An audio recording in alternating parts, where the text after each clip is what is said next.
നമസ്കാരം. വണ്ടി ഒന്ന് സെയിൽ ചെയ്യണമായിരുന്നു.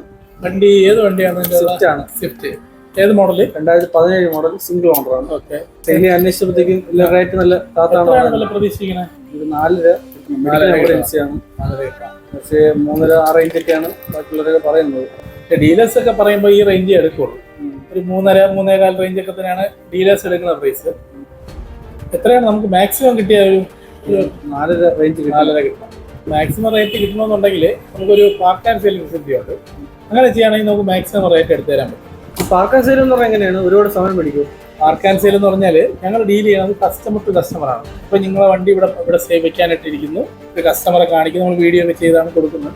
അപ്പോൾ നല്ല ദൂരെ നിന്ന് കസ്റ്റമർ വരും. അപ്പോൾ അവരെ കാണിച്ചിട്ട് മാക്സിമം പ്രൈസിന് നമ്മൾ വണ്ടി സെയിലാക്കി തരും. അതുപോലെ തന്നെ നമ്മൾ ഒരു 15 പോയിന്റ് ചെക്കപ്പ് ഒക്കെ ചെയ്താണ് വണ്ടി എടുക്കുന്നത്. അപ്പോൾ വാറണ്ടി ആയിട്ട് നമുക്ക് കൊടുക്കാൻ പറ്റും. ഇപ്പോൾ ലോ കിലോമീറ്റർ വണ്ടിയല്ലേ ഇത്? Low kilometre. അപ്പോൾ നമുക്ക് നമ്മൾ ലൈവിൽ തന്നെ കുറച്ച് കസ്റ്റമർ ഉണ്ട്. നമ്മൾ എൻക്വയറി ബുക്ക് നോക്കിയിട്ട് കസ്റ്റമറെ കോൺടാക്ട് ചെയ്ത് പറയും ഇവിടെ വണ്ടി വന്നിട്ടുണ്ട് വരാൻ വേണ്ടി. അങ്ങനെ തന്നെ നമുക്ക് ഒരു 2-3 ദിവസത്തിനകത്ത് തന്നെ ഇതിൻ്റെ ഒരു തീരുമാനം അറിയാൻ പറ്റും. മാക്സിമം ഒരു 10 ദിവസത്തിനകത്ത് നമുക്ക് വാഹനം സെയിൽ ചെയ്യാൻ പറ്റും. ഈ പറയാൻ നമ്മൾ 10 ദിവസം എന്ന് പറയണം, നീട്ടി പറയുന്നേ ഉള്ളൂ. 2 ദിവസത്തിനകത്ത് നമുക്ക് ഒരു ആവറേജ് ഇതറിയാൻ പറ്റുമോ റേറ്റൊക്കെ. സർവീസ് ചാർജ് എങ്ങനെയാണ്? നമുക്ക് 2% മാത്രമേ ഉള്ളൂ സർവീസ് ചാർജ്. ശരി കേട്ടോ, മാക്സിമം ഒന്ന്.